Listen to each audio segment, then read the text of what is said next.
9 meses após o acidente provocado por um motorista embriagado que matou 5 policiais militares, ainda não é possível ter uma dimensão dos efeitos que essa tragédia causou entre os familiares das vítimas.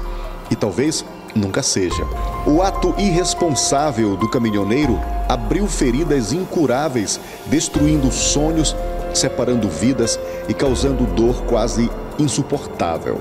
No início desse mês, a decisão da Justiça em permitir que o motorista saísse do presídio na cidade de Redenção e retornasse para a sua casa no estado do Paraná para responder aos crimes em liberdade causou indignação entre os amigos e familiares dos PMs. Mas o que machuca mesmo é saber que aquela segunda-feira, dia 5 de março, não sai da memória de quem perdeu alguém especial. Eu estava em casa, a minha irmãzinha ela estava de manhã.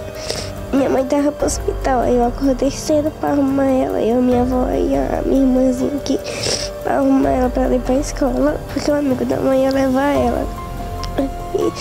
E ela já foi para a escola e eu fiquei na sala assistindo o jornal, mas a minha avó, até que eu fiquei sabendo da notícia, que eu estava conversando com a minha avó, aí minha avó foi e falou. E a vizinha chegou na frente ali da casa e falou também minha mãe. Só isso que eu lembro. Mirela e Taina são filhas do primeiro casamento do soldado Marcos Silva, um dos policiais mortos no acidente. A dor da perda causada pela morte do pai chegou muito cedo para essas meninas.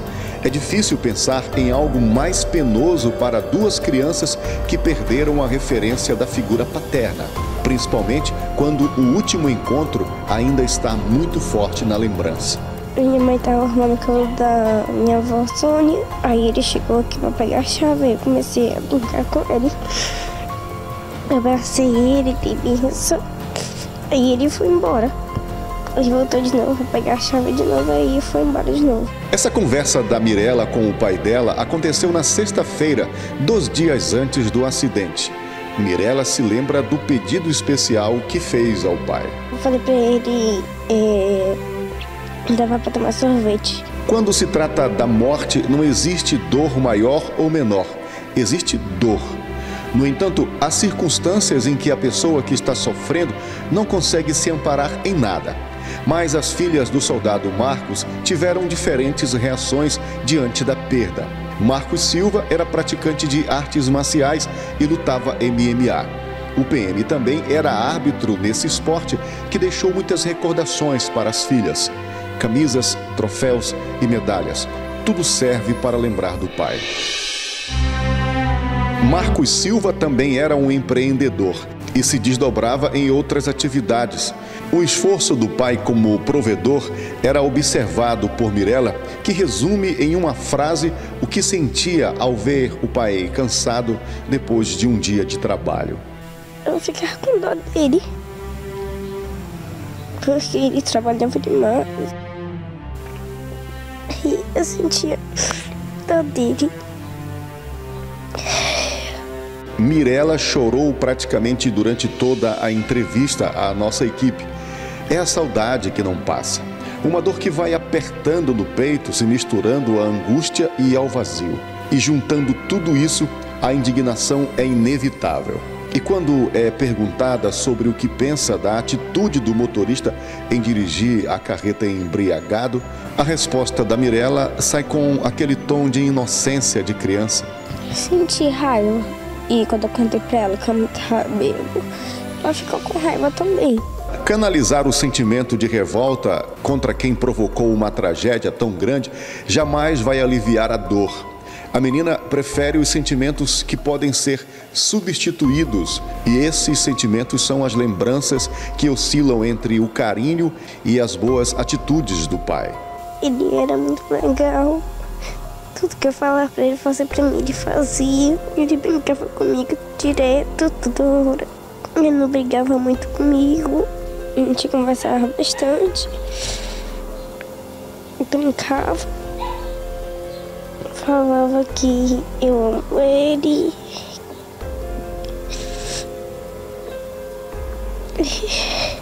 Ele dava presente pra nós. Ele veio aqui em casa e dava presente Ou então a gente viajava para casa dos amigos dele e ficava lá, brincando com os filhinhos dele, dormindo lá. A outra filha do soldado Marcos é especial.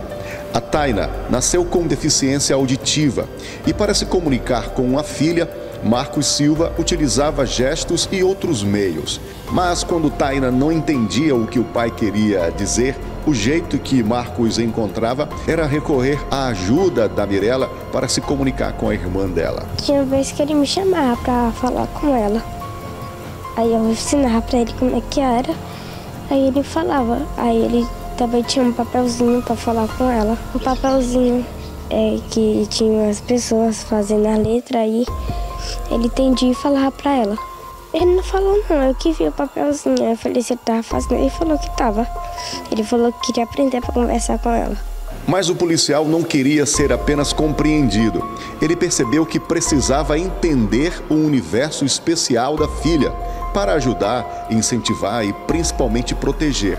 Foi daí que surgiu a motivação para que Marcos iniciasse o curso de pedagogia. Ele estava fazendo a faculdade para falar com ela, porque ele não sabia falar muito assim com ela, mas ele falava. Aí ele fez uma faculdade para ele falar com ela. A tragédia interrompeu vários projetos do pai, principalmente o de se formar em pedagogia. E a morte do soldado Marcos causou reações surpreendentes em Taina. A figura do pai, sempre associada ao heroísmo, fez a menina desenvolver uma habilidade que até então não havia se manifestado no meio da família. E então nos desenhos, após a tragédia, foi uma maneira que ela encontrou, eu acho, de amenizar a saudade, né?